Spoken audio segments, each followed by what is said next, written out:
Well, you know I like kind of wacky stuff, and this one fits the bill. This is the xDuoo XD05 T.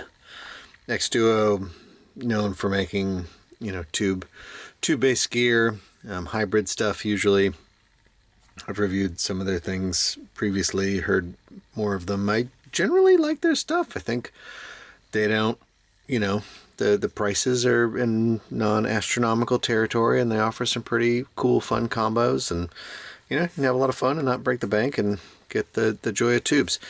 This thing is portable-ish, I guess. It's battery powered. It's not giant, but it's heavy in the pocket. It's got a ton of connectivity. You've got Bluetooth, you've got USB, you've got coax, you've got auxiliary in, both balanced and not balanced. So you've got a ton of connectivity options. You can drive out through 3.5 or balance 4.4. It's got bass settings. It's got power turbo, they call it, for those sort of drive levels. So buttons on the side. It's a little roller, red aluminum volume knob. It's cool. It's got this terrible little tiny screen, which with my eyesight is like, forget about it. But yeah, it's a kind of one of these jack of all trades things, which means, oh, did I mention the tubes? Did I say that? I said tubes. There's tubes in here. There's some like 1960s era little tubes in here. They're not doing all the drive, but they're definitely giving a little flavor, a little juice, a little fun. I don't know. What do I think of this thing? It's a DAC amp, right? So you could leave it on your desk. You could leave it plugged into USB. The USB in is not the USB that charges, so that's a fun little game to play. It also has a DC barrel, but it does not come with a wall wart, but I assume you can get like a 12 volt or something for it. Don't quote me on that. Check the manual. I don't know if you have to switch to charge. I think I always had to switch to charge to get a charge and not be on battery. So there's some little idiosyncrasies like that, maybe somebody who's smarter than I am, which means most of you, would probably have no trouble working your way around, but I found a little sort of twitchy in that regard. But it's otherwise very snappy, like switches between inputs, very fine, connected to Bluetooth very easily, very well. The volume knob is like a little, it's okay. I don't know. I'm not like a big portable DAP kind of person, so I'm probably the wrong person to give you feedback on this, but I didn't love this. It's like a lot of rolling to get anywhere quickly, and on the desktop, like on a desk, you're just like kind of whacking the surface every time you try to. So I didn't love the volume knob, but in your pocket or whatever, it's okay. You'll know there's tubes in here because it gets warm. It gets warm to pretty hot. I was driving some big headphones with it because that's what I like about it. Not only do I like this idea that it's got little glowing tubes in here, which is totally entertaining, but also I think it's like 1.5 watts at 32 ohms and probably like 0.5 watt at like 300. I'm not here to give you specs. You can find the specs, but generally speaking, that's what we're talking about. So that's, pretty big planar territory in my mind. It's not that you can't throw more power at things, I have, but it just means that as a portable, you can actually, throw some headphones at this, and I did.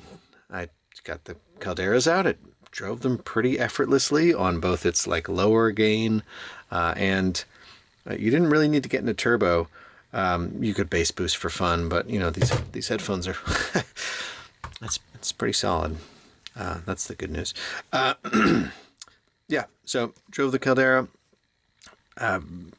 pretty nicely. I mean, I've heard more finesse, I've heard more nuance out of these, but yeah, not bad.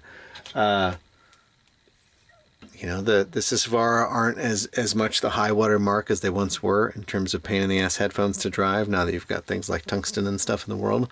But they're no lightweight, and it drove them. Again, I have definitely heard the Sisvara sound better. Do not get me wrong, but I've also heard them sound terrible on many amplifiers. So the fact that it produced a decent showing was kudos.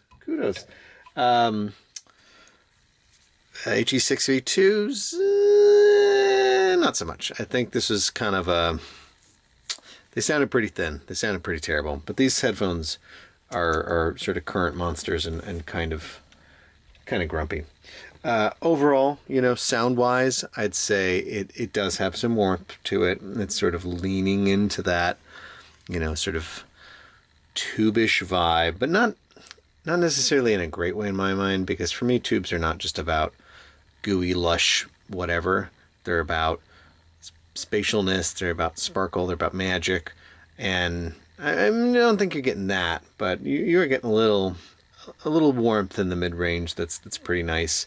It's a little thick. The sound's a little thick, so for thinner headphones like this, as far they can come off a little dry. Maybe that was to their benefit. For things like the Caldera that don't really need that extra warmth, didn't really do them any favors.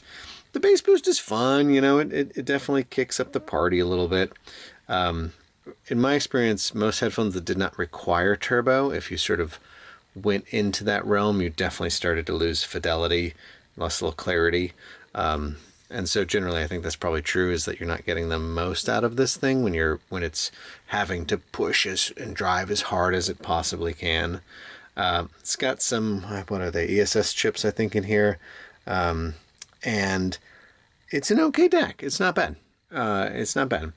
I did run like very nice high-end DACs into the analog inputs just for fun, and it's got a little more it's got a little more than its its onboard DAC has to say. So it's kind of cool. If you happen to have this as like a part-time desktop setup and you wanted to throw something, give it another feed, I think it would give you a little something.